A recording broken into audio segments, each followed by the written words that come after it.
Welcome to Gun Club Radio. My name is Aaron, and today I want to tackle the subject of everyday carry, but I want to throw a slight modifier in there because I feel like this specific community gets little to no love, especially from the manufacturers and even content creators.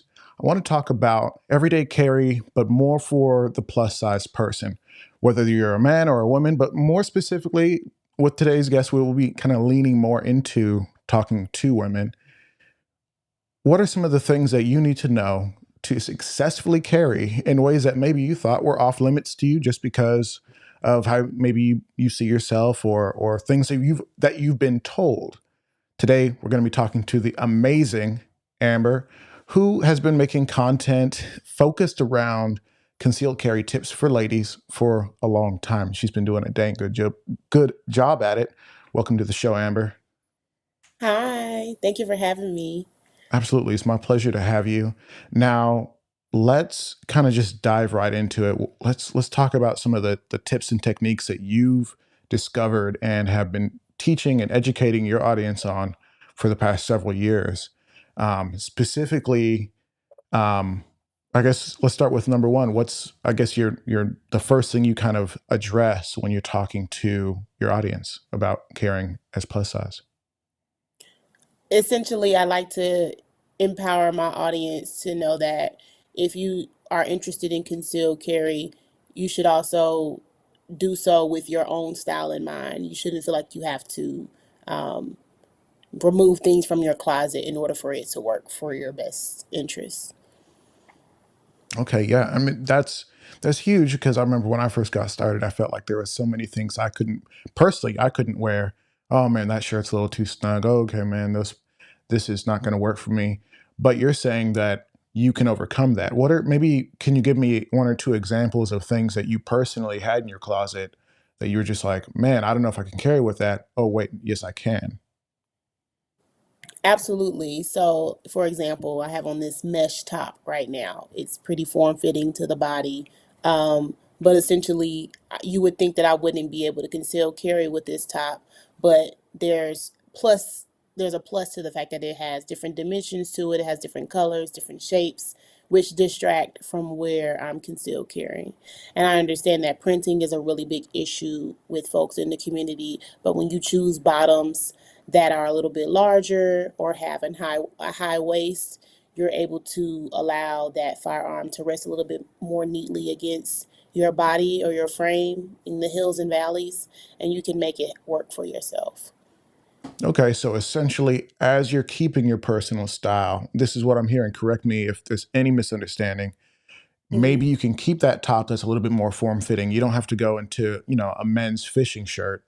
But if you mix and match with maybe a flowier pants or bottoms, or, vice versa, you can kind of mask and conceal in a way that works. Am I hearing you right? Exactly. Exactly. And of Awesome. course, we have vests and jackets, those things, especially when it's colder months.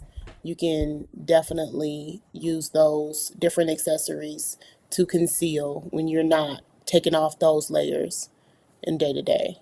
Yeah. Well, that's perfect. Was there maybe another outfit from your wardrobe that you thought, man, this is not going to work, but you made it work? Was there any others? Oh, leggings for sure. Leggings when I walk my dog were like a really big thing, because I you can see it when you're wearing leggings or when you're going to go work out. But there's a lot of like concealed carry fanny packs on the market that allow you to carry off body but still have that discreet experience. And then of course there's like holsters that are a little bit higher on the chest, so they sort of are hidden by folks who are a little bit more well endowed, and you're able to change where you carry, but it doesn't really change how you carry, if that makes sense. Excellent. Now, I mean, kind of staying in that same vein of clothing and whatnot, I remember one of the first things that I learned when I was like YouTubing and Googling and trying to figure out how to conceal carry. Okay, first gun was a Glock 19, which is a little thicker than what they have for concealed carry nowadays, which is more like Glock 43X, P365, slimmer guns. And one of the things they were like, man, if you're gonna carry, you got to change out all the pants in your wardrobe. You got to go up two sizes.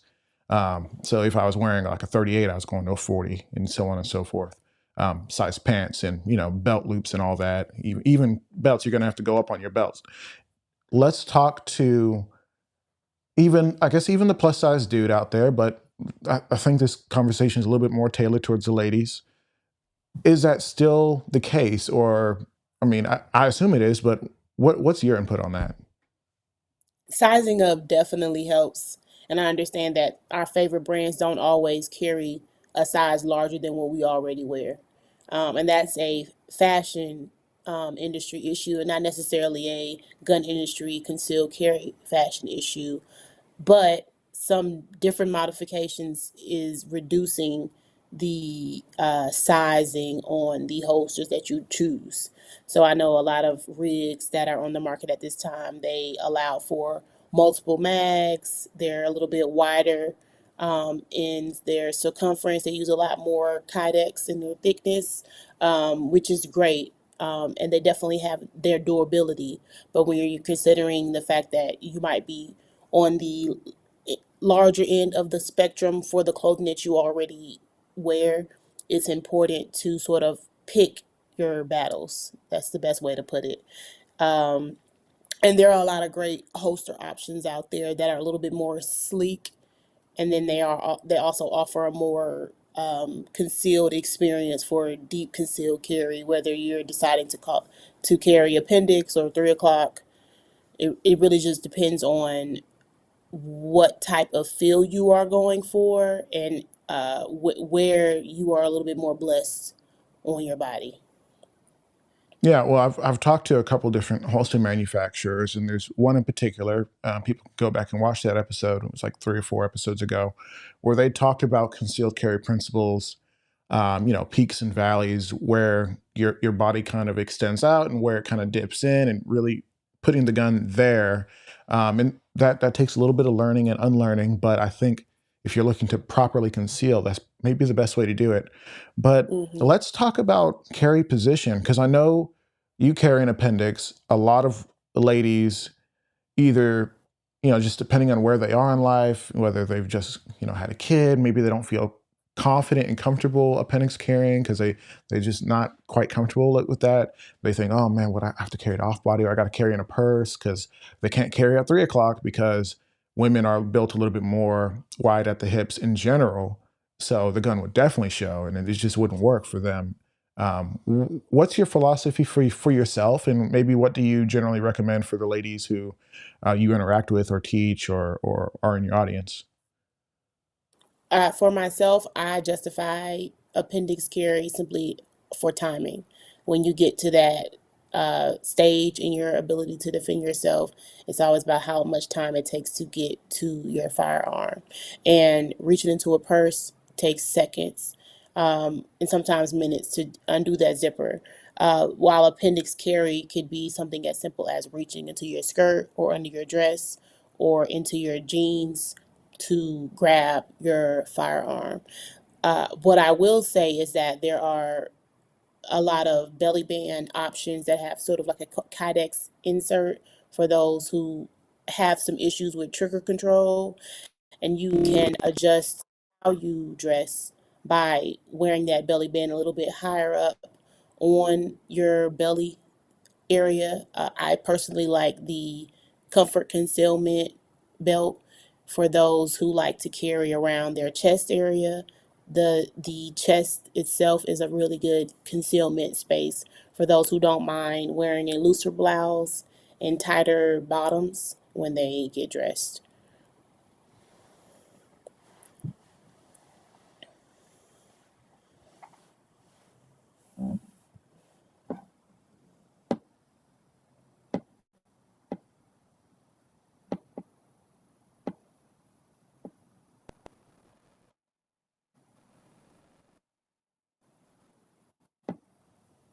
Check, check, check.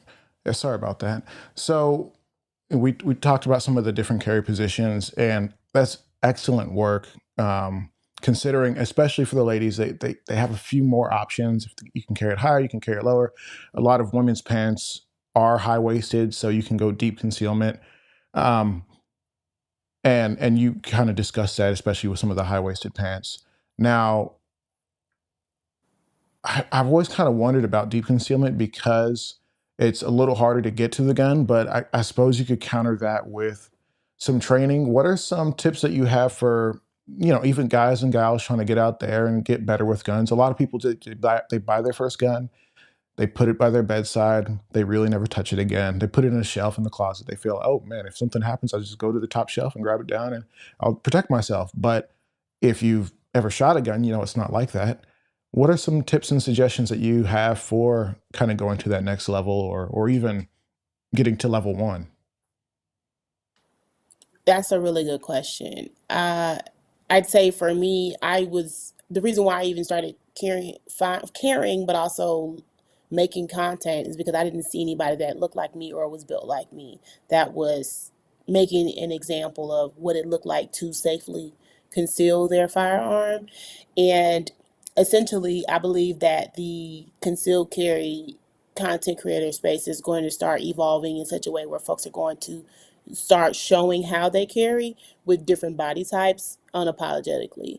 And I look forward to continue to like champion alongside others in that space to provide different outfits.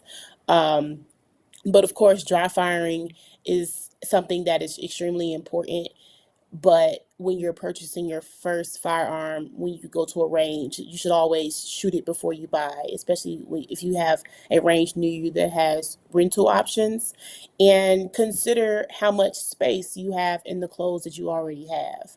So, although you might not be jumping right into concealed carry, all you can really do is, like one thing I did was I put on like my favorite jeans and I actually tried to stick my fist in the front of my pants. And that gave me a good understanding of how much room it would take for me to remove the garment out of the way and reach for my firearm if I needed to draw from the holster. So of course, since I worked in the industry, while I also was a first time gun owner, it sort of allowed me to have that hands on experience with firearms at different sizes, full size, subcompact, and compact options. So I was able to have a better understanding of what it might look like to choose my first gun, but everybody doesn't have that experience. So the good rule of thumb is going to the range, testing, shooting things, but also getting a good understanding of how much space is actually allotted in the clothes that you already have, and then choose a frame of a firearm that fits into that range. So, of course, we have those don't go below certain size first, as far as like compact firearms for like Mhm. recoil reasons, first time firearms owners, but it's really a trial and error thing.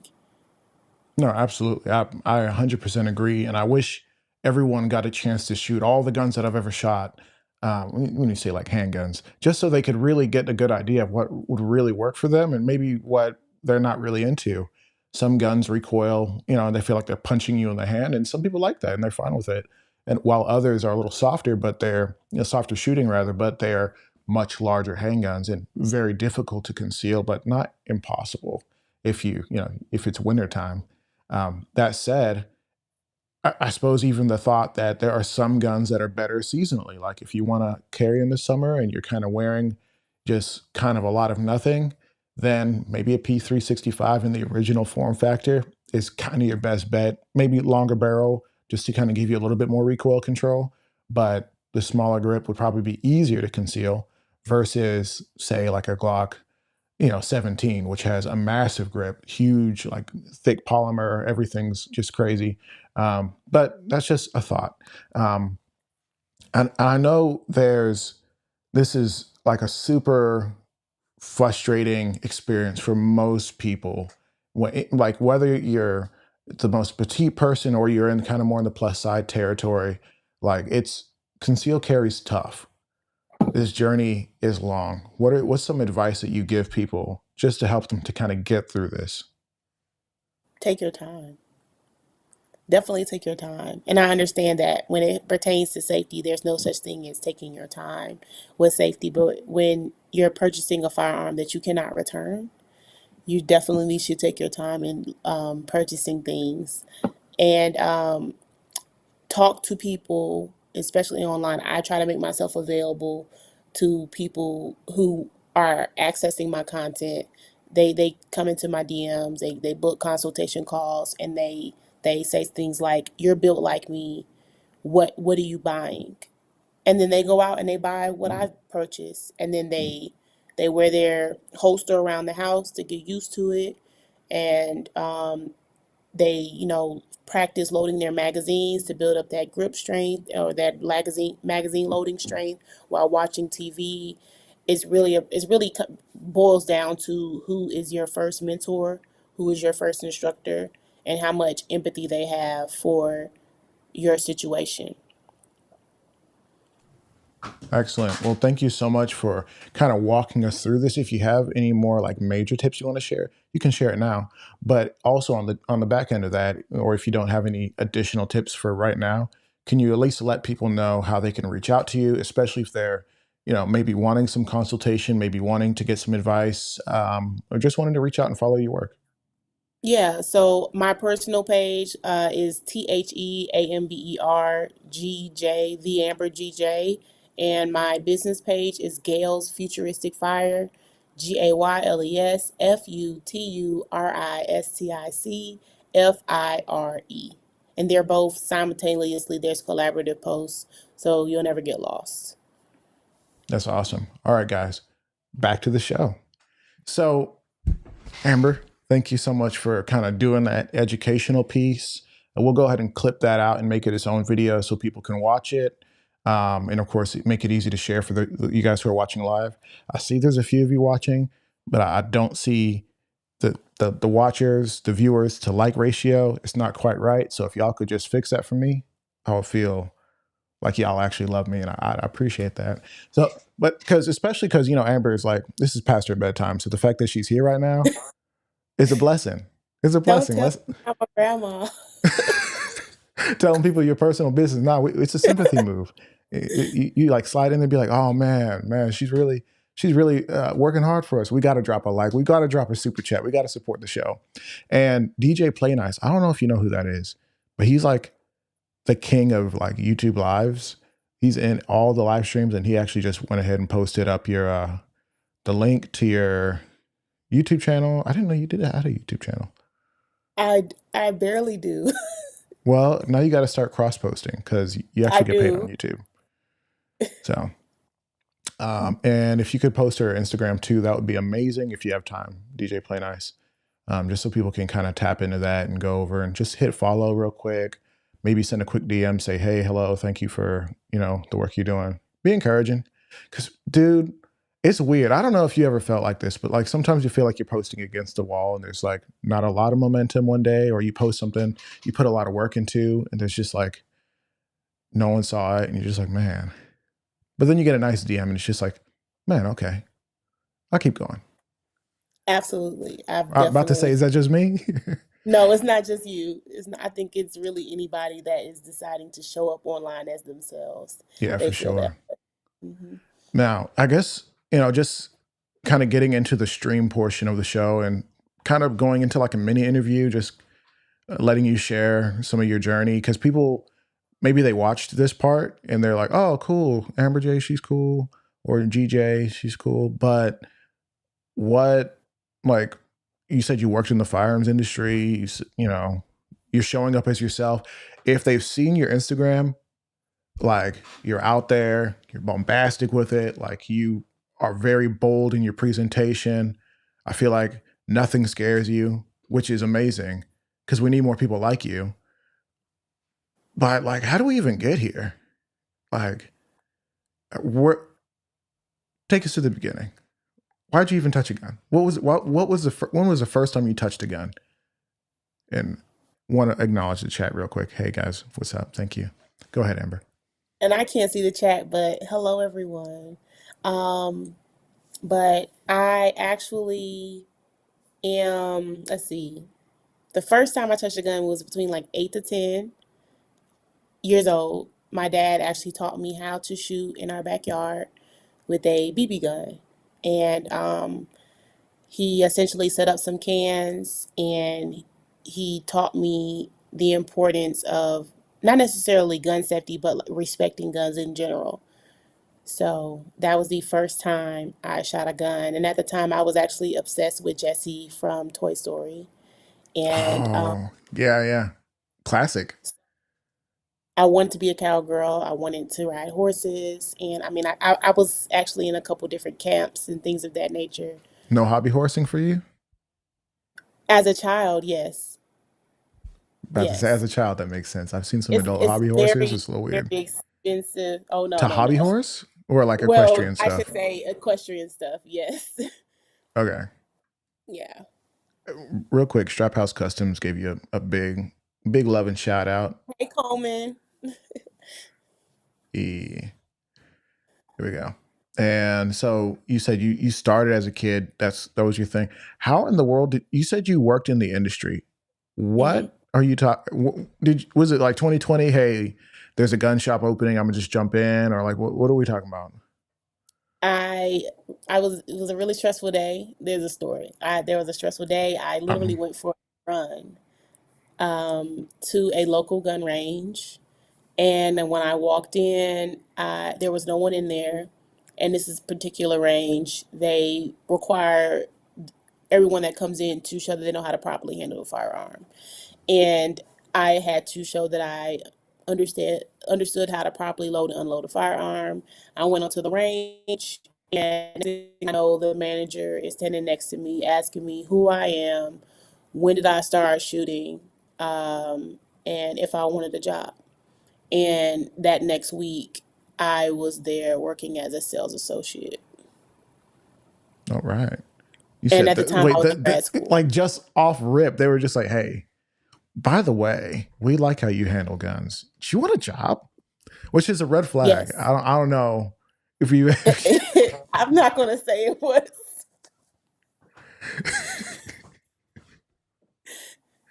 I'm just saying, like when you pull up to the job interview and they're like, "By the way, we're family here, and you're hired on the spot." It's either the greenest of flags, just because you're like the bomb.com, or it's like, "Oh, dude, like they can't keep people here." It's just I'm not gonna make you say anything you're not supposed to say. But for anyone out there in the Well, audience, what I will say that it was the greenest of flags because it started me out um in a really good position as a woman that is a gun owner that needed guidance from people who were actually professionals, and then they didn't care that I wanted to keep my clothes and my makeup, and I wanted to be cute. They didn't care. They embraced my skills, and they molded them in the proper manner so that I could be an instructor. yeah. Well, I mean, speaking of the clothes and the shoes, and maybe we're bouncing around too much, so guys, forgive us. But I know that you and I have talked about the fact that when you're concealed carrying and doing all this stuff, you wear what you wear, and that might include heels, that might include these things. I know that like on an outdoor range, it's very difficult to wear any sort of like platform other than like boots, like actual hmm boots. Um, do you wear heels to the range, or do you wear like just kind of what's comfortable, or do you just like, hey, I'm dry firing, I'm moving around my house, I'm like doing my stuff in my heels so I can kind of get a good feel for it? Like, how are you implementing the real clothes that you wear into your training, and can you? So it's so funny that you say that because I have worn heels to the range. One of my first instructors actually, she wore heels to the range, and that was just as an example of women just knowing what they're doing with firearms. And when it pertains to outdoor range experiences, there's these little caps that you can put on your heels that they usually give at like outdoor weddings so that your heels don't sink into the ground. Hmm. And of course, with shooting and movement, your foot placement should be steady and firm. So when we are doing those experiences, I personally do not teach those type of shooting experiences. That's just not my lane. Um, as of yet, I should say. But when I do have the opportunity to train outdoors, those are the type of things I put on my heels. When I do train, I do wear some type of boot that does have a heel because it just makes me feel like a lady. And I hate how I look in polos without some type of extra situation going on. Just So spruce it yeah. up a little bit, add a feminine flair. I can respect it. So, Yes. who now we mentioned like your first instructor. I know you're out in the, Georgia, greater Atlanta area, or maybe not. Maybe I'm just wrong. I, Who right. and there was a legendary instructor out there when she was still working in the industry, Marshall Davis. I don't know how much contact you've had with her in life, but who was that first instructor? So her name is Chaz White. Um, Right. so shout out to Chaz. So the range used to be called Stoddard's Range and Guns. It is Oh yeah, I know now Stoddards. something else. I'm blanking. It's called Freedom Shooting Center now. Oh, they changed the It's name. When they change it? now under new ownership. When they changed the name? Probably within the last year, within the Oh last yeah, month. last time I was there with Stoddards. Yeah. Yeah. Um, but she was my first instructor, and actually, I used to work for TIG Oh as yeah. an RA when she did outdoor instruction. So she was sort of my like first experience working with an instructor that did not wear all the tactical clothing and wanted to have a positive impact on ladies' experience coming into the gun industry, which was really important to me, and being able to experience her mentorship while she was still in business. That's incredible, and it's really interesting to like. Let's take it to something people may or may not understand. In like football and like professional sports, there's something called like a coaching tree, where legendary coach from 40 years ago, he had guys working for him, and he taught them his methods and his ways, and then they'd have people working for them eventually, and they got positions, and you look back and be like, oh yeah, he's from the Bill Parcells coaching tree, he's from the Bill Belichick coaching tree, and everybody from that coaching tree sucks.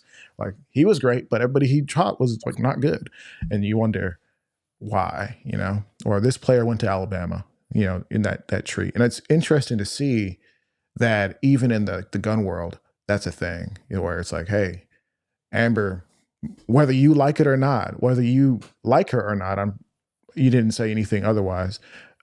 You're from the My Sister's Keeper, Tig, Marshall Davis, whatever she goes by, coaching tree, where it's like, there's a lot of legacy in that, where people regarded her as one of the best to ever do it, and opening the doors for specifically Black women to be in the gun space and to not be the tactical dudette. You know what I mean? So I think Absolutely. it's really cool that obviously you're yourself. Like you guys are very different. If you ever met one or the other, very different people. But seeing that legacy of like, hey, we're going to make something for women, and it's going to be like unapologetic. I love that. Thank you. Yeah. um, Now I guess let's kind of like continue on in your story. So like you started teaching and instructing and stuff like that.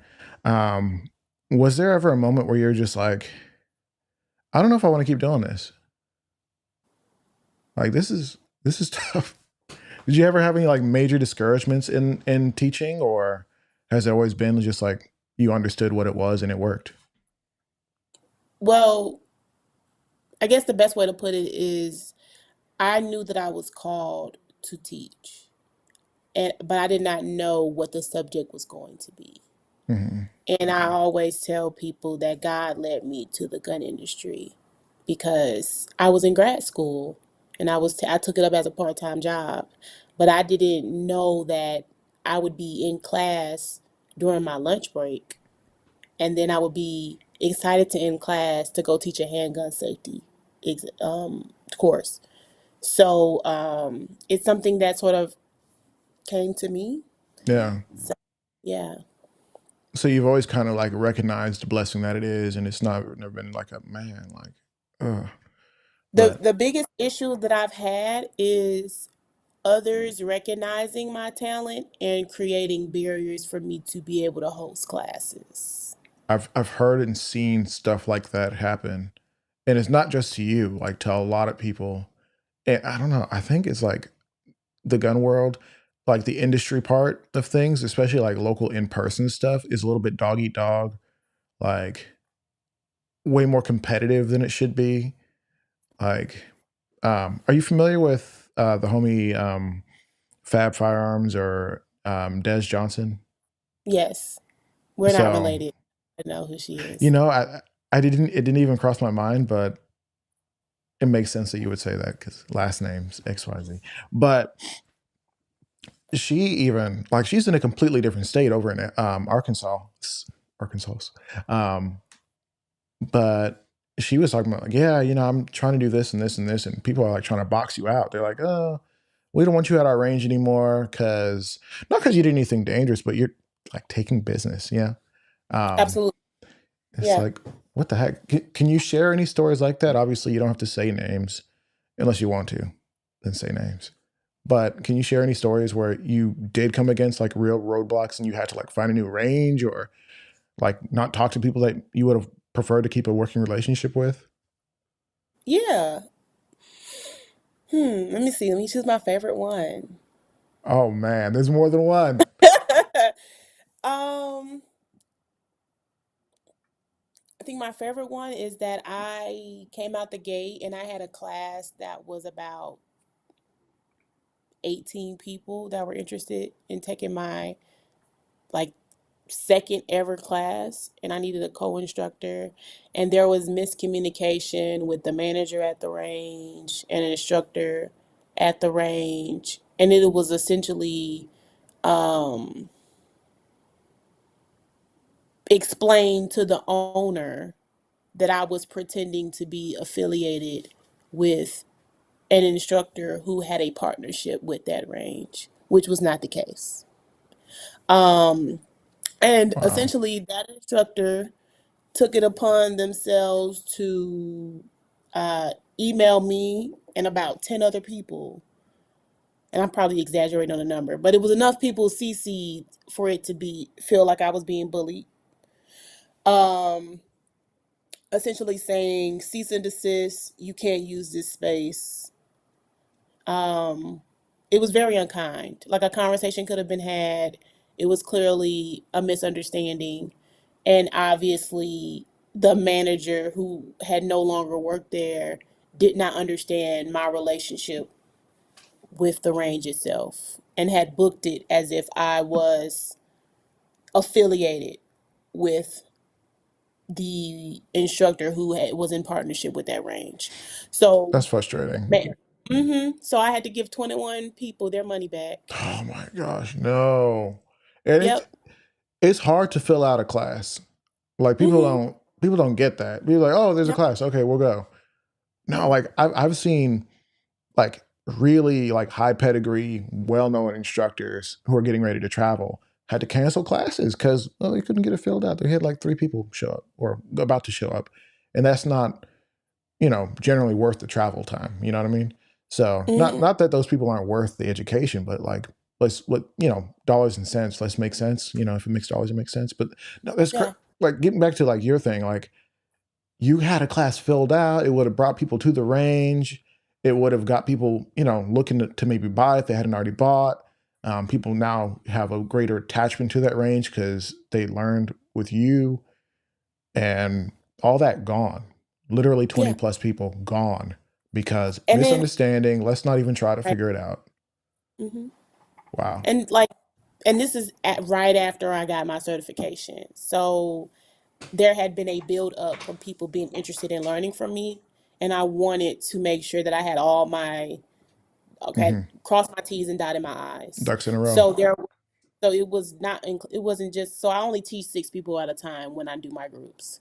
So that was multiple dates of Okay, people yeah. on this that had So already literally paid multiple classes already multiple paid, classes, ready to go. ready to go. That's a lot of money.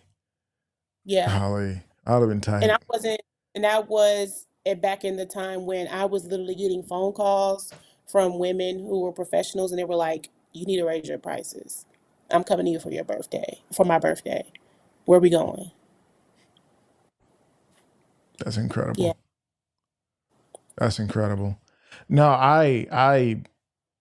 I'm not dumbstruck because we've seen stuff like that, but that is like clearly people could have taken 5 seconds to realize like, hey, maybe we're misunderstanding, or at least give you a chance to explain.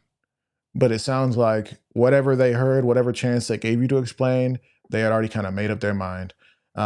Strap House Customs dropped it in the chat, said there's a lot of ranges in ATL that don't like outside instructors using their range because they don't want the competition. But you know what? Mm-hmm. How do I say this in the most professional way? If you're a little kid who happens to be a girl, say so. Like, I know that's rude. But like, dude, if you scared, just say so. Yeah. Yeah. And this is sort of my first time speaking about this publicly, but what did insult to injury was that instructor went ahead and booked the dates that I had asked for, assuming that they could. From my impression, it seemed as if they could um, take those interested students. Just refill the class with said Hmm. students. Yeah. And Wow. the students, these people have not known me. They never met me. A lot of them came from when my account started blowing up from doing content, and they were like, "Well, I guess I'm not coming." Yeah. Hmm. That's sad. Um, Now somebody was saying that they want to hear your story about getting ready or nearly getting arrested in was it Budapest? Oh Um, yeah. which that's a fun story. But if you guys want to hear that story, let's get the likes up a little bit before we do that. But let's I want to ask you about the I guess the intersection of following and followers and views on social media to actual dollars and cents in your pocket. Hmm.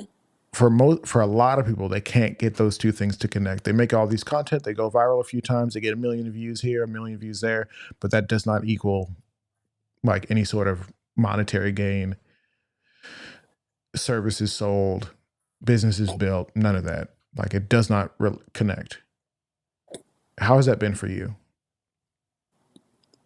Well, it's so funny that you say that because, as you can see, I did not get to profit off of it. You know, I went viral around the same time I was starting to promote my first few classes, and people were interested. They really were. But I am proud to say that the model that I've adjusted to through my range doula program has allowed me to work one on one with women who followed me, watched me for a few months, and invested and had no problem with doing so. I, um, so if you can imagine jumping from 5,000 to 17,000 followers in a year, you would like to see some type of monetary gain. It's gotten me a lot of views on my website. It's helped with like SEO things of that nature. But I honestly never had the capacity to handle 10,000 plus students in this last year's time. So I would say that the growth that I have experienced and the ability to collaborate with the National Shooting Sports Foundation. I've gotten snap caps donated to me by major gun manufacturers, classroom materials donated to me by major gun manufacturers. It's definitely gotten my name and me in rooms that I probably would not have been in if I never posted a video. So, as far as like dollars and cents, it's definitely something. I mean, I've paid some bills. I'll say that. I'm not rich. I'm rich in spirit. Rich in spirit. No, I love that. I mean, because I mean, let's keep it a buck. You've done well on social media. In any sense of the imagination. I mean, you had a video hit over 6 million views. Those are generally speaking, at least like 3 to 5 million unique people. Sometimes people go back and watch it again, right? That's a Hmm. lot of human beings. And if I put you in a room with 5 million people, That might be a little bit of pressure. I don't know. You seem like maybe you could Totally. do it, but like, I'm definitely gonna be checking my six. And right. I mean, but just the reality is like you've done really well, and you've part of that is just being yourself, putting it out there, kind of yeah, being vulnerable, even in the getting ready phase, kind of being starting in that vulnerable state of like, hey, I don't really have a whole lot on right now. This is the process, building it up. Not in the showing off way, but like just showing you how to do it, being very vulnerable. And that is huge. That said, I'm glad that you've been able to monetarily like do something with this, because like for me, I'm like a real like advocate for creators. I'm just like, oh, go get everything that's out there for you. Like, don't do it in a scummy way, but do it in a way that like connects with your audience and they can get with it, right? But like you've done the viral video. In fact, you've had multiple videos that have done tens of thousands of views, right? And I'm just like, man, she's killing it. Do your thing. NSSF, like that's a big deal. Like they don't work with just anybody. no. How did that happen? And then we'll get it. I see Jova Q's over here chanting Budapest, Budapest. Okay, wait, I see you. Let's get the video. 3 more likes, and then we'll transition to the story. Come on, guys. We can do that, right? Let's go. Let's go. So NSSF, how did you get connected with them? What kind of partnership was that? Can you share, or are you under some sort of NDA? Oh no, it's more so they have a Let's Go Shooting program, where you're able to sign up as an instructor, and they send you all the materials that you need to basically introduce new shooters to the industry. Hmm. And that wasn't something that was I really even knew about, but I was reached out to by a representative to become a Let's Go Shooting for the a month of August representative to promote a class. So that involved me hosting a sort of like handgun one first shots experience. Um, and so so that allowed me to give away some gun locks. Everyone shot like 22 LR ammunition. So it's not necessarily like NDA partnerships. It's an open opportunity for folks who have ranges, gun related businesses to be able to promote their um, initiatives. And in addition to that, when I was invited to the Woman of the Gun um, reception last year at SHOT Show, and Hmm. I spoke with Bill Romanelli of Project Child Safe, and he took it upon himself to make sure that I had access to gun locks to be That's able to give amazing. my community.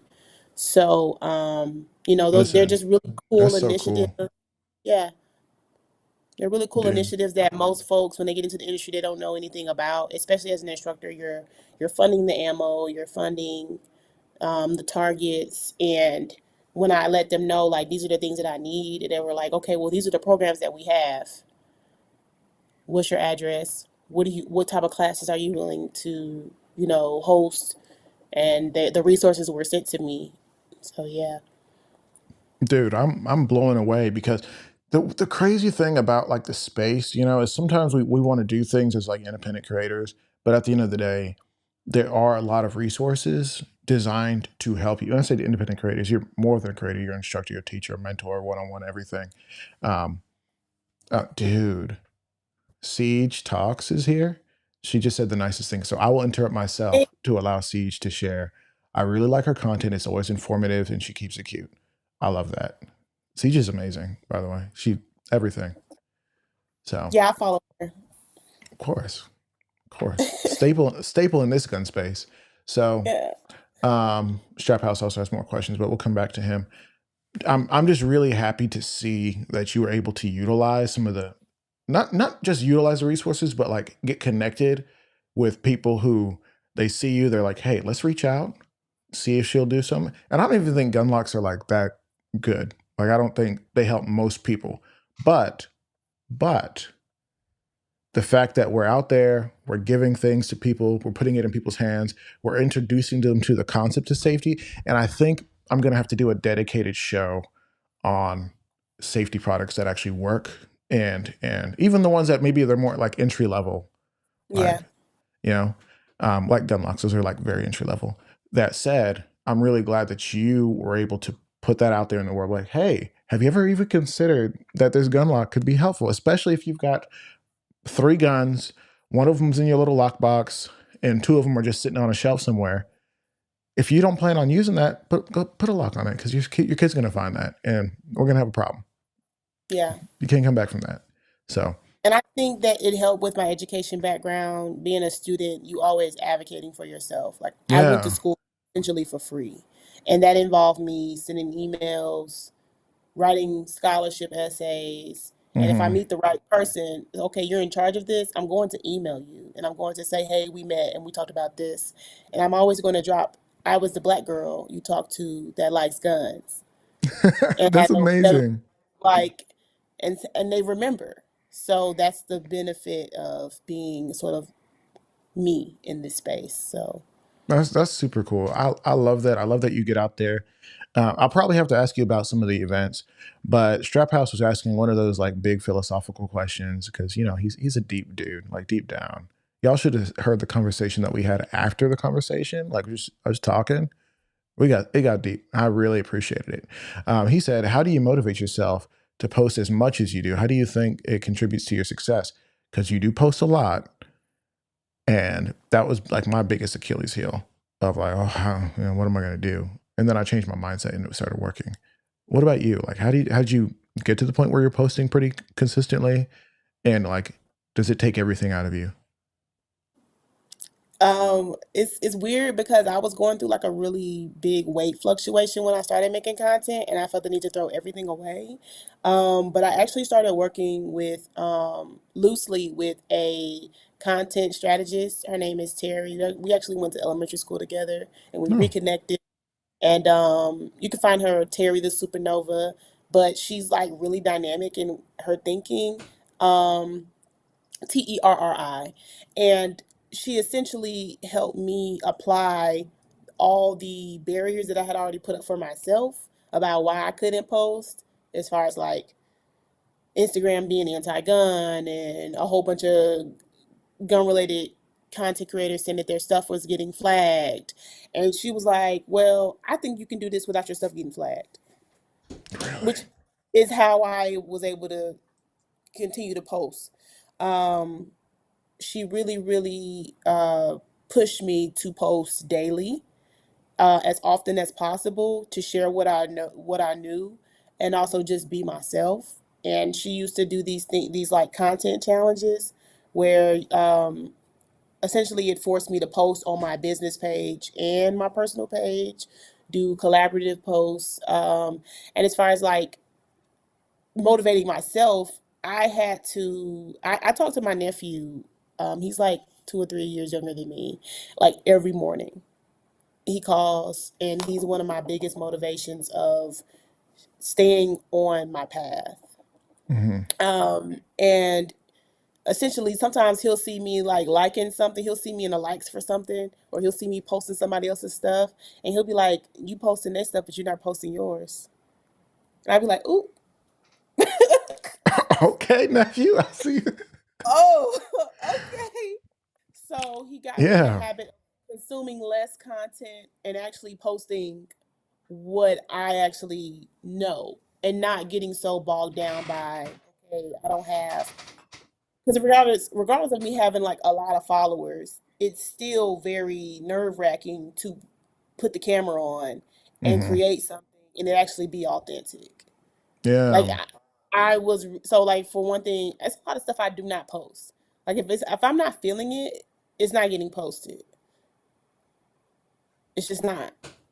So affirmations are really big for me, and then of course just like staying active, getting in the gym. Hmm. Um, because while I might not be self conscious about my own looks, people will pick you apart online, and I had to prepare myself for that. Jeez. Yeah. No, absolutely. Um, I'm looking at, I want to ask you more about that Josh Erickson, Paula's son. he be in my lives. God dang, Josh. He said, putting yourself out there takes a ton of nerves. People will never understand it until you're in front of the lens. Yes, the lens Yeah. has the deepest, darkest stare, and it will like look you in your soul and tell you you're not good enough, which is the weirdest thing to say out loud as a man. But it's true. This is a Guys, let's safe get 3 space. more likes on the video, and then we'll hop over to the Grand Budapest Hotel, aka the time Amber nearly got arrested in Budapest.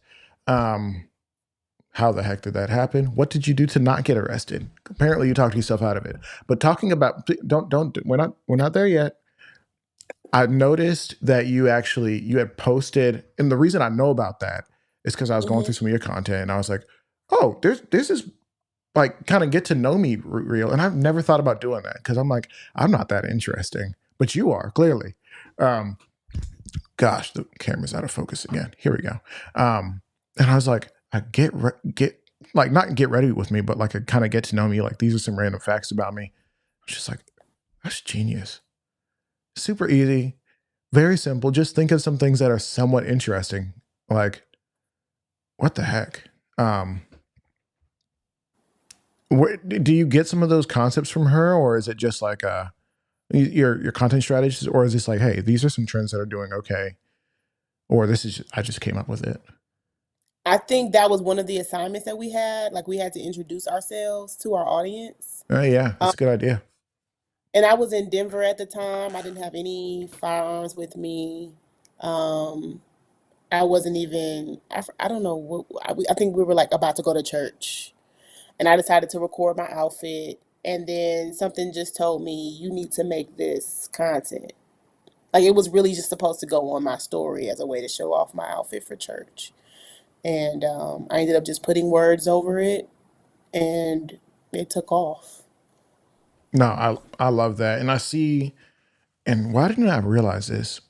But you got nominated for this year's Gundy's, the Gundy Yeah. Awards, which is pretty much like the biggest like award show for gun creators in the content space and beyond gun creators, writers in the space. We had Kenzie on to talk about her being nominated. She made top 5. Congratulations to her. Like, what was that? Just everything for you to be recognized by the industry at large, or was it like, hey, this is another milestone in the story? Like, what? Like, talk to me about that. I've never been nominated for a Gundy. Next year. I was like, oh, I don't know why I thought. Okay, so first of all, my understanding of Gundy's actually was sort of like, okay, I've never seen black people in this space, so maybe it's not something I need to be caring about. Just being fully transparent. Sure. Um, because I can think of tens of people who could be nominated, and I feel like they should be on this list, but I haven't seen them. So why should I care?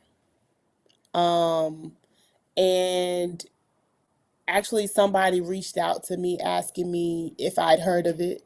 And I'll be honest, I mean, working in the industry, I've heard of it, but I didn't realize like the gravity of it because it was always live, not like a go in person type thing. And I didn't realize that this year would be the first year that it would be in person. So when I found out that I was nominated, I kind of was like, okay, how much time do I have to let people know that I'm nominated? And I'm pretty sure I'm like on the same list as people with like 8 million followers. I'm like, this is not a fair situation, I don't think. I mean it's fair, but also like I guess I'm grateful. No, that's an interesting point, especially. And the hard part is to be nominated for a Gundy, you have to be nominated, and it's not nominated by some nebulous board of directors. It's pretty much nominated by your audience. You know what I mean? So And there's like a specifically couple with I like the different sub communities, specifically being black women, you don't see a lot of diversity in the Gundys. Like you just really don't.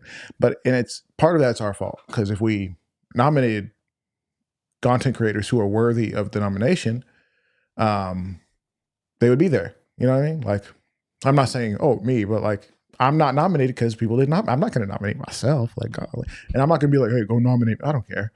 Like if I'm not there, I'm not meant to be there. You know, it's not my time. But this year was your time to be nominated, and um, I'm hopeful that next year you'll be nominated, and year after that you'll be nominated. Um, and she says, Siege says, we went in and searched for our people and voted. Yeah, you know, that's Yeah, a I did big that. deal. That too. That's a big deal. And I Yeah. would say search for people who are like really putting in the work, because there's two types of creators out there. I'm not saying anybody's one or the other, but I have known that there's two types of creators out there. There's people who are doing just amazing work and they never get recognized, you know. And I think you're one of those people who are somehow you're getting recognition and you're doing amazing work. And I'm really happy that the fact that you're even on this show right now, because I'm just like, you know, this girl's actually killing it. Like she's doing amazing things. That said, like I want to see you win something like this. So, Josh Erickson said something interesting. Pulled up some statistics. Um, gun sales for Black Americans increased 58% in 2020, and gun ownership among black women increased 87% in 2021. Golly, it's crazy numbers. Yeah. Yeah. Um, don't know how big of a growing demo that is. People don't know how big of a growing demo it is. Yes, it's incredible. And so for me, I will never not support ladies in this space, and especially black ladies in this space who are out there making good content, trying to do something good. Now, if you're just making content for yourself and this is like a not a passion project, but like a vanity project, I don't really care about you like that. Like for me, this is more merit based than anything, but I'm extra happy to see it if you are coming from a community like mine, who is like we're often not recognized. And I don't want to make it's all about race. Sometimes it is. So, Gundy's Siege Talk says Gundy's is not a popularity thing. It's run by advertisers and sponsors. They put up the names. After a regular GunTuber award, they nominated black people. You see, I haven't really followed a regular GunTuber awards, though I've seen some of the people who have won and done well, and those people are generally amazing. So I would love to see more push, as I feel like Siege is getting at, that sometimes pushes like that happen when we start making moves of our own.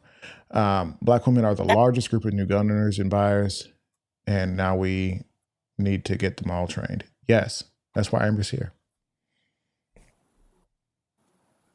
Sorry, I feel like I cut you off.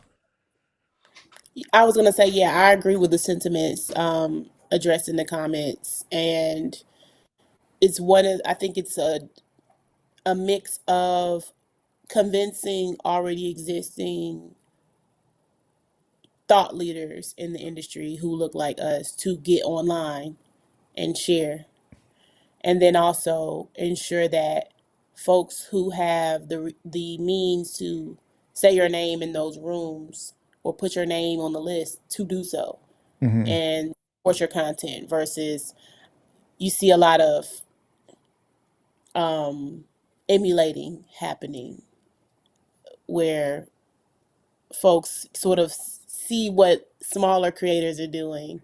They're doing it on their platforms, and they have a larger platform, and it allows them to get the more attention than those smaller creators might get. Yeah, that's a real thing. What I want to do, because I know the hour is getting late, and it's one of those things where I'm just like, man, this story's going to be good. Let's just cut to the chase. Tell me about the time you nearly got arrested in Budapest. So I bought the wrong train ticket. Yeah. Um, Tell me and more. in Europe, it's like a really big thing. it's like a honesty policy. You buy a ticket, you get on, you make sure that you bought a ticket for where you're going for the amount of time that you're going to be there. I was headed to a thermal bath, which is essentially a hot tub in negative 26-degree weather. And I bought a train ticket to get to the bath, but got on the wrong train with that ticket. So of course they're asking for my ticket, and I get held up in the train station, and it's below ground. I don't have any phone service, and there's a language barrier. I'm showing them my license. It's a Georgia license. They're thinking it's Georgia the country and not Georgia the state. And they're trying to fine me for being for buying the wrong ticket and accusing me of sort of like train hopping. Wow. Yeah, because that's a So big deal. I've seen people get held up for that in the United States. What language were they speaking? I know you said it was language barrier.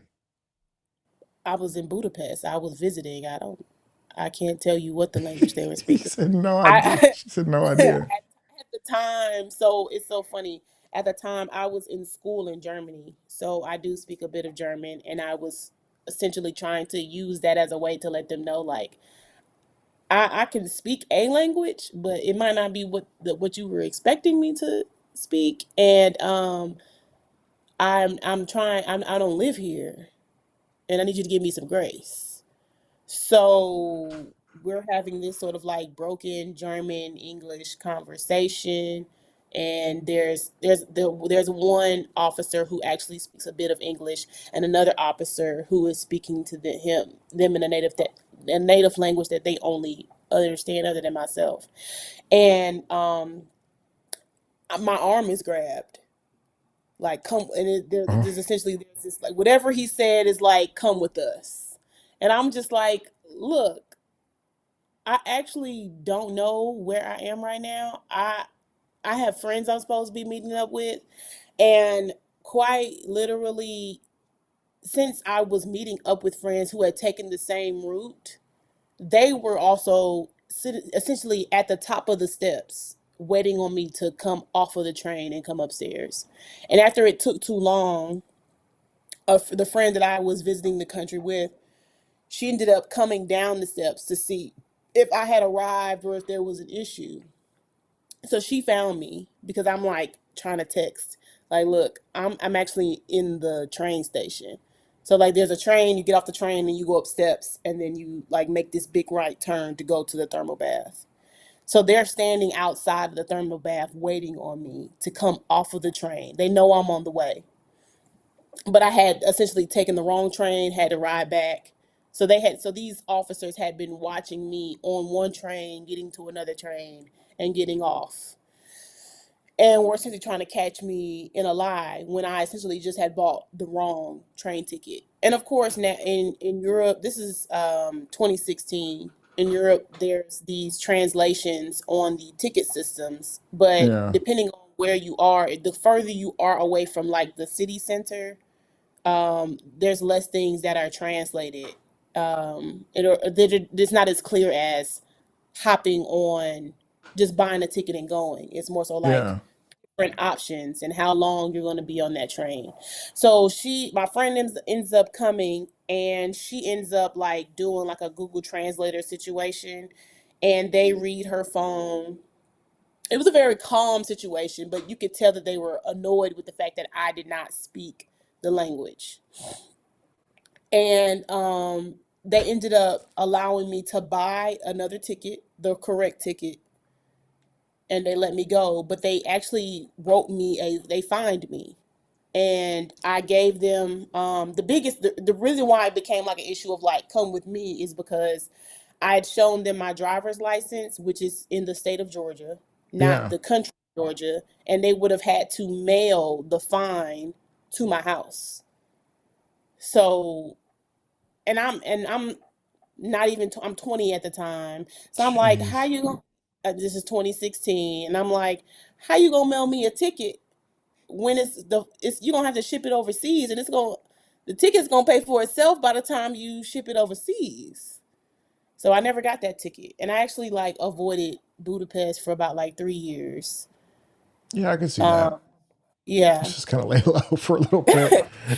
I didn't Golly. know how serious it was, but they seemed pretty pissed that they couldn't really detain me or like justify detaining me. They thought it was like a me hopping trains to get where I wanted to go Right. situation. Yeah, because I mean, you get one ticket going. Jeez, oh, my camera's doing weird stuff, so I'm going to restart it in a second. But um, people do that where they get one ticket and then they just kind of keep going forever and end up not paying what they should pay or what the ticket's worth or whatever. So I get that. Oh, I'm glad you're okay. I'm glad you're not rotting in a jail cell somewhere in Budapest. And I haven't seen your trial in 20 years and no one knows where you are. But you know, did you ever like think like, man, maybe, do I need to like go find like an embassy or something because like I'm in trouble, like, or did you feel like maybe you could kind of get through this? They was just a fine. Oh no, I left the country the next day. She said I It was left the literally country the next day. Like pack your so bags, we're gone. Golly. it was only supposed to be a weekend trip. We had already extended it a little bit just so we can go to the thermal baths, and that was enough for me, especially as a black woman. That's right after the 2016 elections, and a lot of the conversations I was having, even when folks were realizing that I spoke English as well as German, they wanted to have conversations about the current political climate. They wanted to know if I was moving to Germany to avoid the current political climate, who I was voting for. There was a lot of attention while we were there, and it was only a weekend trip. So Oh my gosh. They said, so did you leave because it was 2016. They're like, did hmm you leave the country because of the because there's a lot of people saying that they would. They're like, I'm yeah, moving to Canada, I'm moving to Nigeria, I'm going to Uganda, like stuff like that. And it's like, hey, if you actually did it, respect. But that's fascinating. Well, I'm glad you're okay. Like I said before, and I dig the mug, branded everything. Gales Futuristic Pelican Firearms. actually did this to me.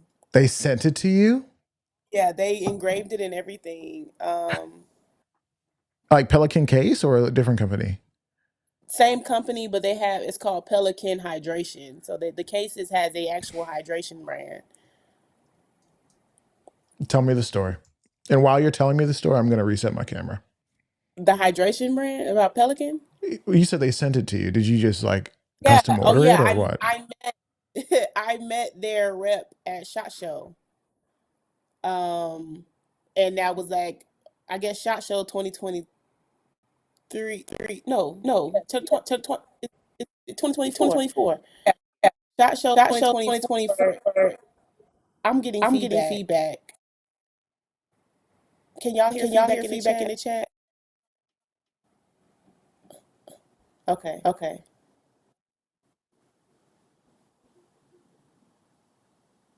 Is it I think that's better. It's working.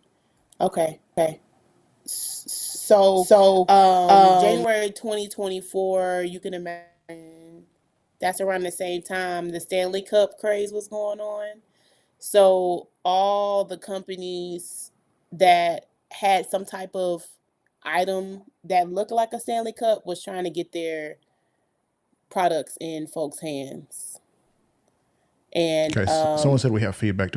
Can you guys let me know if we still have feedback? Apologies. No.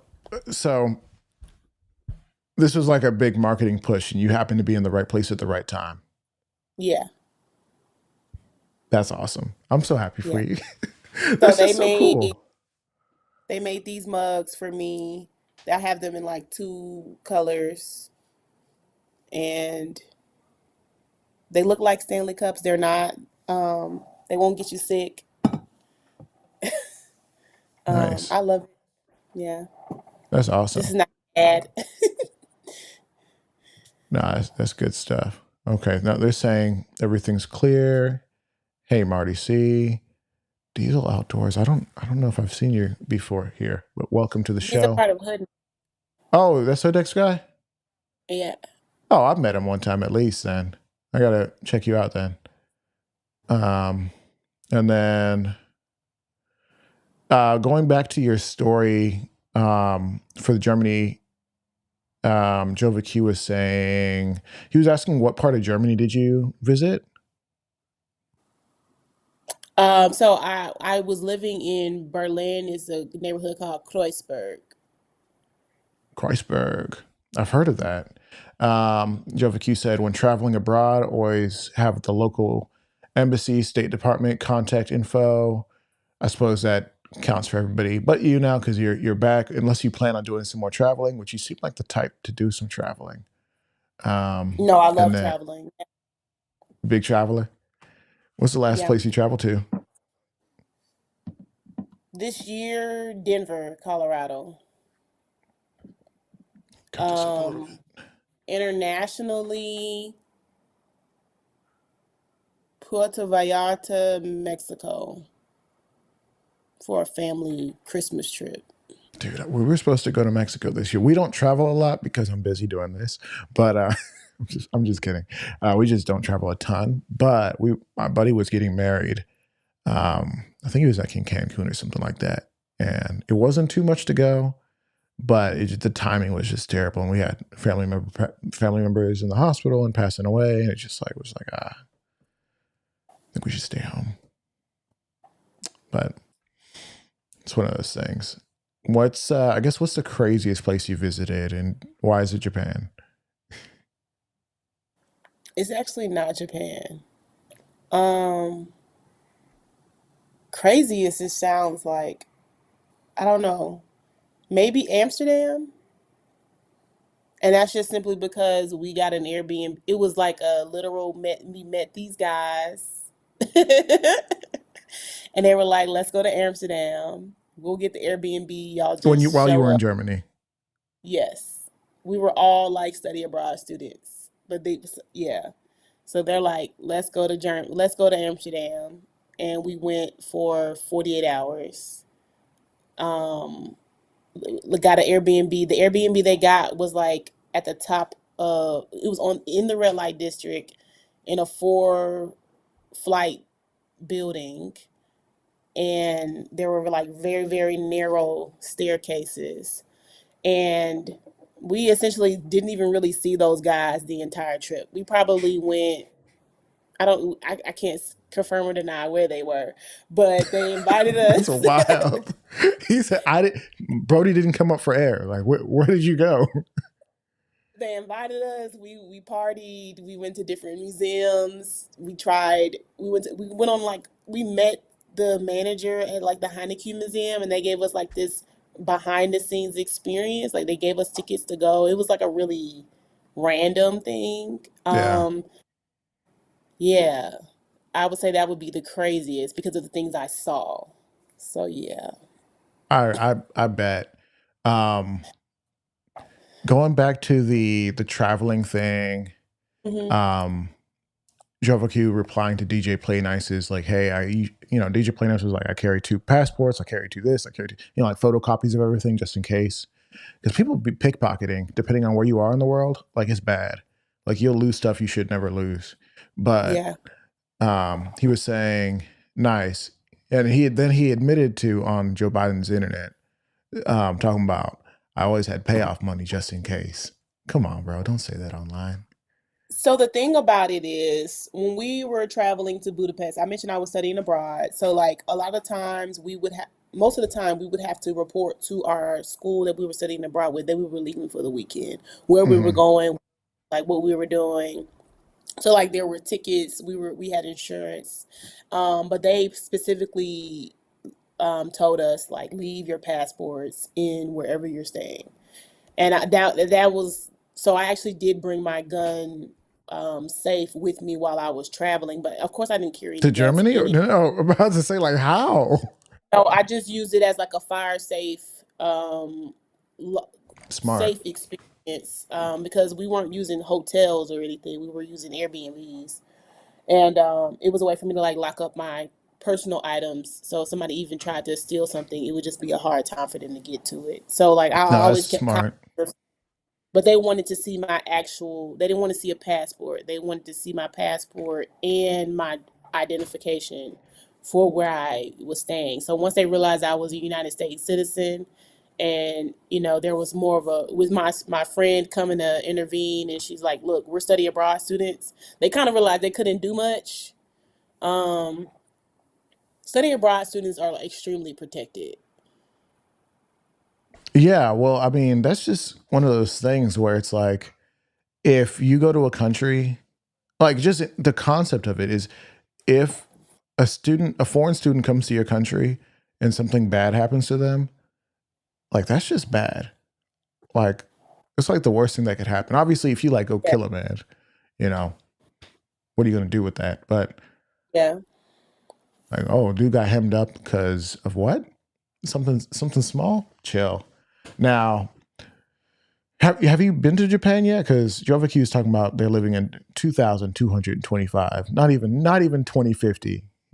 He said 2,000, the year 2,250. Yeah, they have some weird stuff. I mean, and all of it's pretty awesome, but some of it's pretty crazy.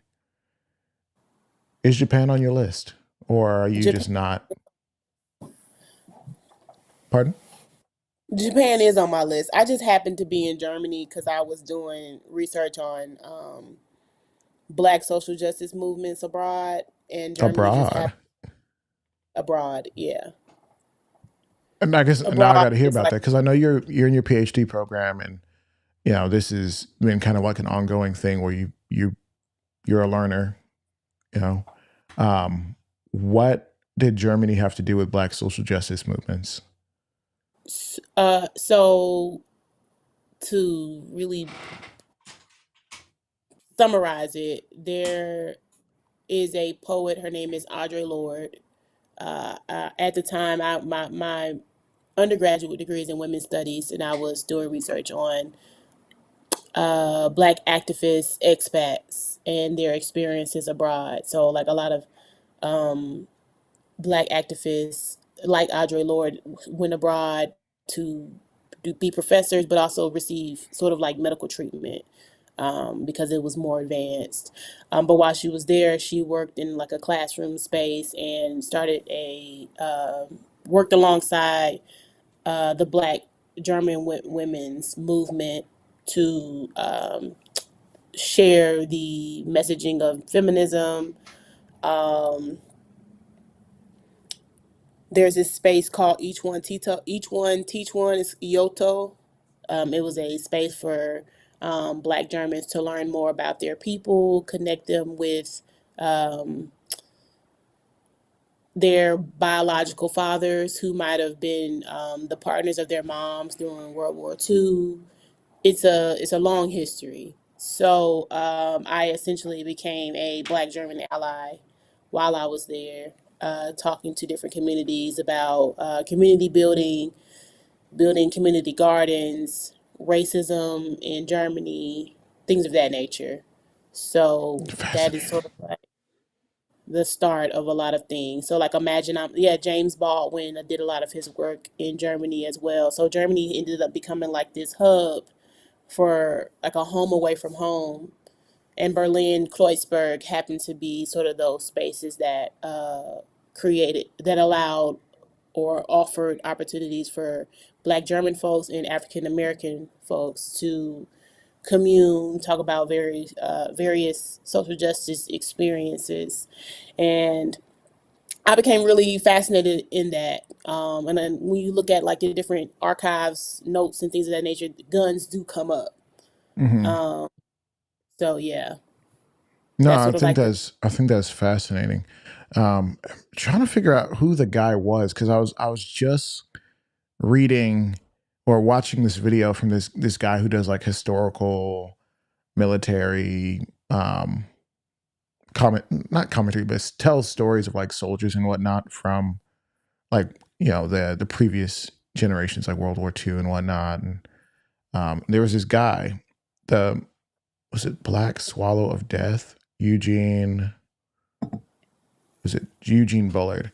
And so when you were saying names like James Baldwin and some of those stories from Germany and some of the the connections, because there's the world is very vast, and there's so many interesting things that happen, especially during like times of war. Like the amount of like people, um, like Vietnamese people who have like American parents is Yeah, directly influenced because of things like war, the Vietnam exactly. War. Um, and then when people have to move around because their homes are destroyed by, bombs and napalm, things happen. So the fact that you could be there and help out and connect, um, that's huge. And Jovic, you said all blood runs red. Yes, that was Yes, it the does. well, that's specifically the name of the story of the Black Swallow of Death. The black swallow of death. Yeah. Ujima. Man, dude, fantastic story. If you guys want to watch that, that story. In fact, it's funny because that story's got more views than like the last several videos that he did, and it's this black dude. He's telling the story of this black dude who was incredible. Like I watched the whole thing. It's like 47 minutes long. Watched the whole thing. Didn't take a break. It's amazing.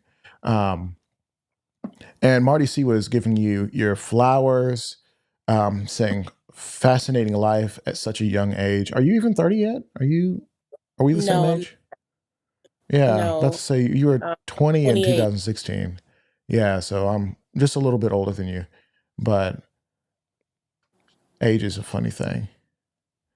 Um, Yeah, it is. what it And do when I this is started talking, I'll be like, oh, well, I was not 21 when that happened. Yeah. yeah, it's fascinating just to see, and really just getting back to your story. And I know we've been talking for a while, but it's just really fascinating all the things that you've done, and you're not that old. Like, does that ever come to mind? Like, hey, like we've done a lot. We've traveled the world. We've been to Amsterdam. People are making jokes about the red light district in the comment section. I'm not even going to get into it, but it was It's funny. the truth, though. I saw Yeah, it. yeah, It's the truth. That's exactly where they were. yeah. Um, but do you ever think about that? Like, man, I'm so young, but I've done so much. I've started businesses, been an instructor. I'm working on a PhD. Like, and you're not even 30. How do you process that? You're just like, yeah, it's normal. I mean, I'm really just doing me. And um, it started out as me just doing what I was supposed to do and then taking the opportunities as they come. So, Now, I don't remember if you mentioned anything about your parents, mom or dad or both or grandparents or wherever you came from. But the people who raised you, were they really big on education? Because most people don't just, especially most people in America don't go for a PhD. That's not common. And then as you start to break down into like different, groups, even less likely to get PhDs. Although Black women are extremely educated, people don't know that. Um, what inspired you to be like, yeah, this is the path. I'm going to get a master's degree. I'm going to get a PhD. What the heck? I have to be honest and say spite. To spite some people? Jeez, that's a Spite. long path of spite. Well, I mean, so I come from a two-parent household. Hmm. My mother, she achieved her associate's and master's degree while I was in high school. So I always saw education as like a no excuse situation. And my dad, he always pushed us to be athletes and strong in academics. So I've always had that balance.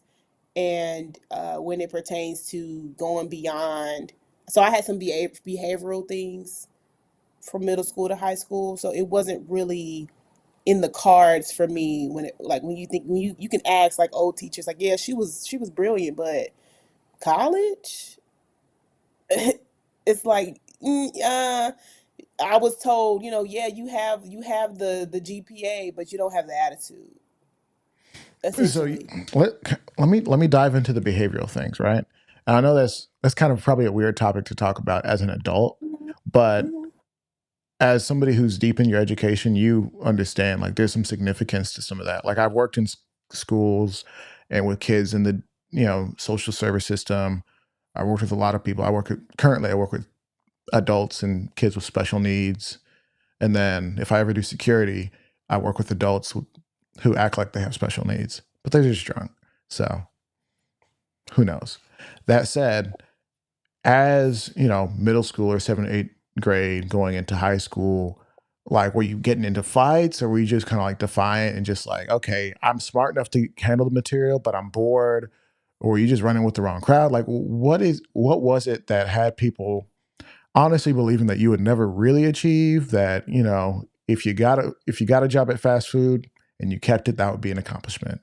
Like I'm putting words in your mouth, but like what So kind that of put them to believe that? yeah, so that wasn't really necessarily my story. Sure.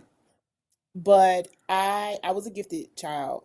Um, and I was a bit of an overachiever. But that sort of the best way to put it is like when you're not being challenged like you should be educationally, you can be the chatterbox, you can disrupt others, and that can Mm-hmm. become a real issue. Um, and then especially like with like math for one thing just was not really one of my strengths. So I actually failed eighth grade math and ninth grade math, like to the point where I went to summer school. So like I was never held back, but it was like one of those things where if you can't get over this hump, then we're not even looking at college. But it was really the teaching style and just a matter of um, I didn't get along with my eighth grade math teacher. Like I actually challenged her with my mouth a lot and talked back. So if you're getting kicked out of class for talking back, you're not you're not reaching the concepts. And when it comes to those Mm-hmm. standardized tests and things of that nature, of course you're not going to pass. Math is incredibly hard for me. So the Yeah. idea of now, if you're not even in class now, like you're not going to get any of it. Like you need to be there to get this stuff. It's not like English where, okay, and we're reading a book. We're reading it in class, you go back and read it yourself, you're good. Like, like math is like one of those languages that is universal, like, because it is a language in itself. And if Right. you cannot read that language, you cannot read that language versus, Mm. oh, I'm going to go read a textbook. I'm going to reread the history stuff. I'm going to go watch a YouTube video on it. I'm shocked that you've made it so far. Yeah. But I'm also very proud to see that you've made it this far. Brings me joy to see it. How did you turn all this around? I can't say like what the pivotal moment is, um, but I know that I wrestled with like being smart, not being a part of like that in crowd socially, and feeling like I needed to play as if I wasn't smart in order to have friends. I hate that. Yeah. So when I don't know when I realized that me fitting in didn't matter. Um, but I mentioned I was an athlete as well, and I knew that I wasn't going to let just like my physical abilities carry me for college. I had to actually try on the academic side of things. So, and I knew I wanted to go to Spelman. So I applied for one school and I got in. Nice. Because that's not Yeah. always the case. Mm-mm. It's not always the case. So it's almost like somewhere along that way, maybe when you write the book on your life, you know, that autobiography or whatever, you'll be like, okay, here it is. Someone might have to jog your memory. You know, you have a conversation with that old family member who like, you remember like someone talked to you or you didn't get that and you just something flipped and you slow and sometimes it's not like an overnight flip. Sometimes it's like a series of events. Like I don't believe that New Year's resolutions are really a great idea for most people. Some people do a great job, but most people, the success that they find in the new year is based off of a series of good decisions and habits and lessons learned from the previous 6 months. So it's just a continuation of habits. But, and I wonder if that's kind of how it just ended up being for you, is you were kind of finding your way out of some old habits and into new habits. And maybe that's the case, maybe it's not, but I'd always be curious to know. So I don't do New Year's resolutions. I do new intentions. Hmm. Um, but I always knew that I was going to college, go to college. Like that was the expectation. I come from a line of educators and educated folks, so going to college was not. Um, that was the bar was there. Going to grad school actually sort of came maybe like my actual senior year of college. That my I had a teacher who was really impressed with my writing and wanted me to really flex that muscle. So I applied to some schools. I applied to some schools that were like, I mean, Georgia Tech is not the best option for like humanities background, but it allowed me to sort of get into that STEM education and sort of put some other strengths that I sort of had been laying dormant. Um, You said two things that are tripping me out. You said STEM education and then humanities. What are you in mhm. right now? Sort of like STEM humanities, digital media. That's where I have my second master's in. Okay. I'd never heard of that. But hey, second master's working on a PhD, well educated. I'm here for it. But I had no idea that STEM included humanities, because I always thought those were like two separate things. But I'm learning something tonight. Well, it's sort of referred to as STEAM now, so science, Yeah. technology, education, arts, and math. But STEAM includes media. It includes sort of like communication, social media. Well, that makes sense. It's a And bit of like HCI, computer science too. yeah. Well, um, I guess the last question that I have, and if you maybe felt like we should have touched on something, let me know. Um, but do you feel like that this education that you're working on is being reflected in the content side of things? Because I know you said digital media and such. Are you leaning on that education for content, or is this kind of like two separate things? I see myself as the data at this time. Um, yeah. I like that. I can appreciate that. And now to my second part of the question: do you feel like there's something that like, dang, we if we get off this call right now and we don't touch on this, I'm gonna be tight. What are we missing? Because there's a few things you sent me earlier. I'm gonna look at it now just to make sure, because you sent some good stuff.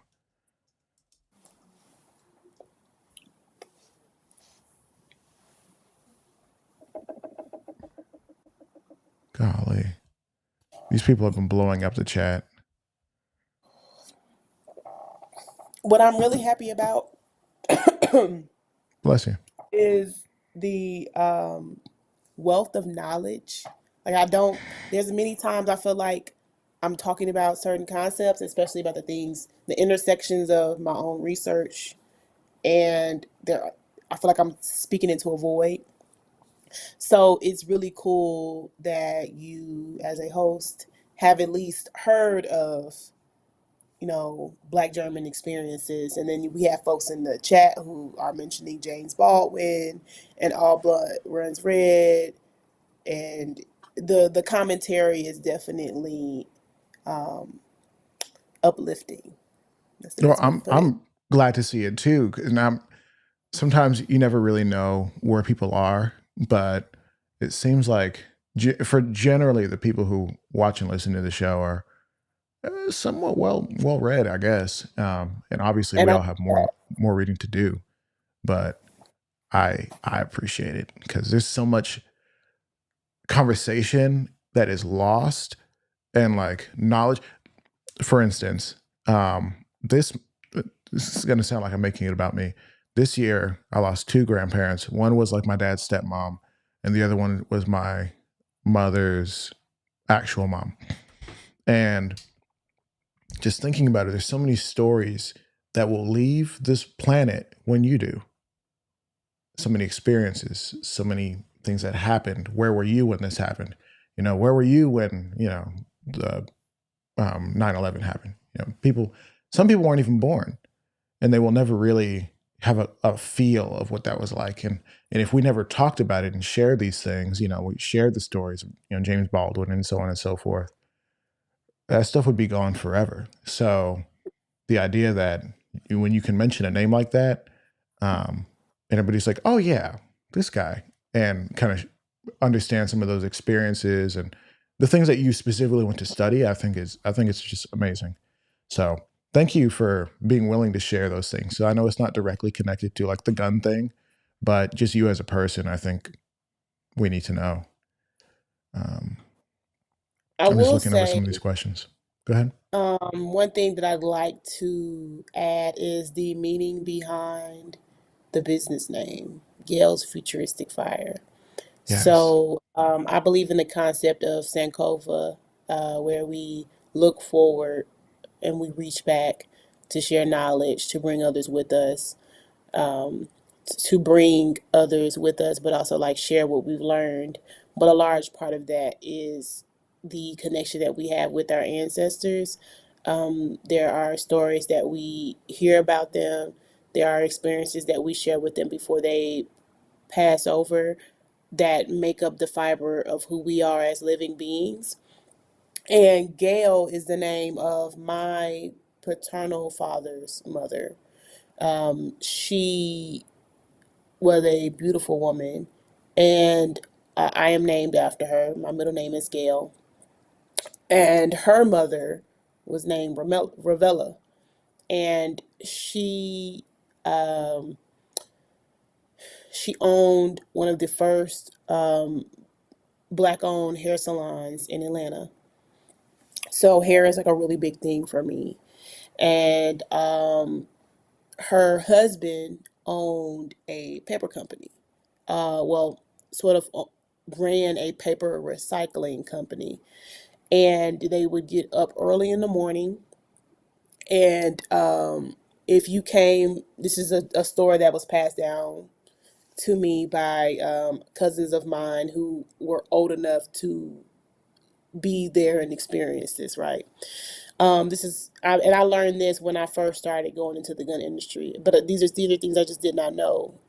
So if you were to show up at their home unannounced, you would hear the sound of her shotgun, and she would say, "Who is it?" And in the morning, they would make breakfast for their workers who work with them to recycle paper. So everyone who was meant to be at the house was already there eating breakfast before they went out and did paper recycling work, right? So if she ever had to do that, that means you were there before you were supposed to be there, or you were not invited. Um, but that was sort of a story that sort of helped me connect three generations of women and their relationship with firearms in my family. So I decided to name my business Gail's Futuristic Fire, in as an ode to me being my own grandmother's namesake, but also in relation to a story about her mother, um, a woman who feared God, who did not play about her family, but also kept a shotgun behind the door. And that's not like a very common story that you hear about black women in the South. As far as understanding, like, yes, black women in the South have firearms, but there's this like legacy of being um, firearms owners that was already running through my blood, and I felt very called, and it felt very innate for me to pick up a firearm and teach others. So yeah. That's an incredible story. And I thank you for taking the moment to share that and to kind of like let us in on your family history and the legacy that, like, when we briefly touched on it before we got started. I was like kind of confused because I know, the name of your page is, Amber G. Johnson, Range Doula. And I know there's some meaning behind that. And I hope you'll, before we get going, explain Range Doula. But was it your email address or something was the futuristic firearms? And that was like, wait a minute. So Amber G. Johnson, who's Gail? Was this a company? Now it all makes sense. It's really just a beautiful way to kind of carry on that legacy, if not for anyone else in Right. your mind, and letting those stories, even names are so powerful. Like I'll never name my children something I don't believe in, like names with like real like definitions and meanings. And the idea that the name of your business carries that legacy, carries the strength and the power of your grandmother and her grandmother before her, and all those stories, and all like the strength of 1,000 women is behind that, and that's a beautiful thing. So we do have to touch on the range doula thing because somebody's asking about it.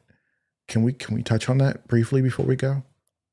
Yeah, so a range doula is a guide, mentor, and support system for individuals, particularly women, navigating the journey of firearms ownership, safety, and self-empowerment. So, like a birth doula provides emotional, informational, and physical support during childbirth. A range doula offers comprehensive assistance to clients as they take control of their personal safety and build confidence in their abilities. So I noticed an issue with a lot of folks, especially women who were getting education in the industry. They were getting their like one time, one off experience. They would go to an instructor one time and they were like, okay, well,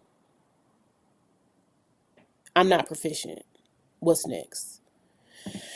But they also didn't feel comfortable going back to that specific instructor.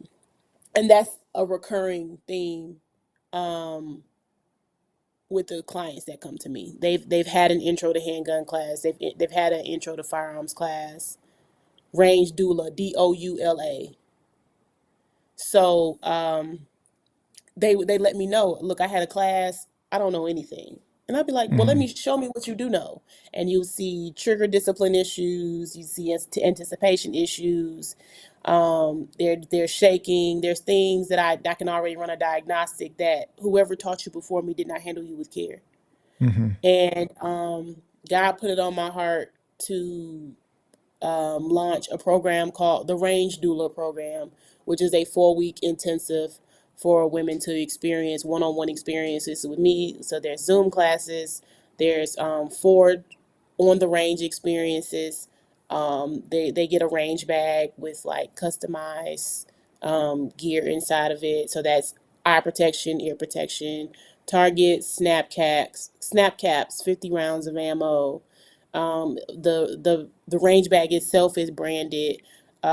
If they so like one of my first students, she's having surgery on her arm, so she's like my first adaptive shooter. So there's it's a means to be able to build women's confidence as firearms owners without them feeling as if they take one class and that's it. They Yeah. get 24/7 support. There's an online community that they have access to, and it essentially it helped me to say I'm thinking less about numbers and more about the quality of the reviews that I get. Yeah. My wife has used a traditional doula for childbirthing, and it's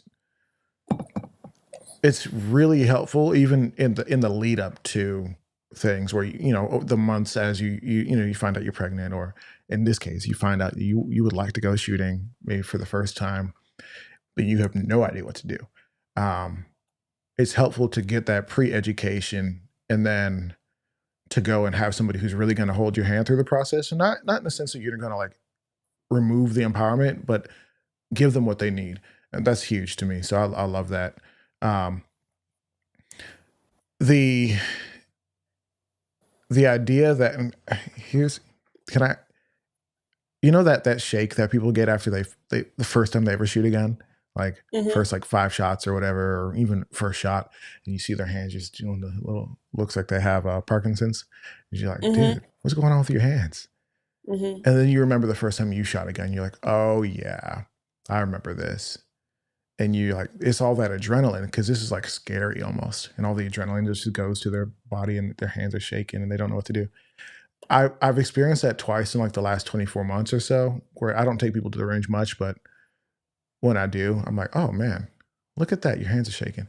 What do you do, what do you tell people to do once that happens? Like, what's your process for when you notice that okay, they're shooting and maybe they're shooting fine, but they're having symptoms of like adrenaline dump? I don't point it out. I remind them to breathe, and I tell them how to breathe. And usually that helps them to be a little bit more confident because everybody wants to appear confident. But the minute you point out what's wrong, they become fixated on that specific thing. Mm, And I sort of coach them through. So I always use electronic headphones so they can hear me.